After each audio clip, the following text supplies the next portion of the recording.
from a revenue share standpoint, how are you going to manage that budget internally?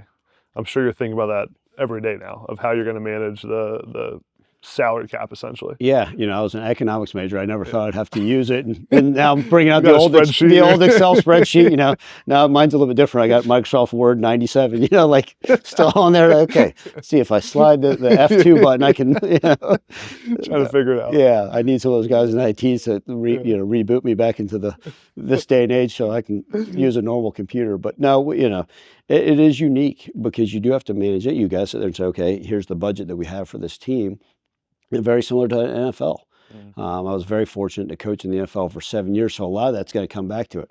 Yeah. Right? You'd be looking at free agents, and I'd say, okay, hey, we need a left tackle, and they'd say, well, you can get a left tackle, but you're going to be going for the $2 million left tackle, not the $20 million left tackle. Oh, well, that totally changed who I'm looking at. No different than it's going to be the same way when looking at guys in the portal and try to get an understanding.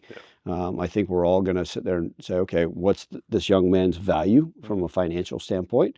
Are they meeting that value? And if they're not, does that mean that they're going to find themselves a new home?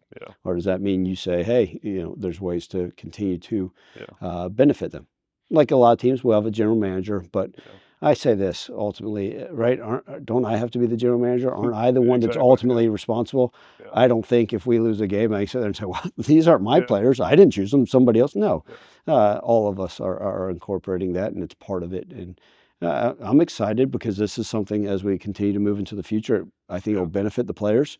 For the most part, I think there's going to be some short-term pain for a lot of young men that will be out of places to go get a education more than anything, and then play college football. But ultimately, if we can find a semblance of normalcy, and maybe we talk about continuation and continuity with the way this game's being played, then great.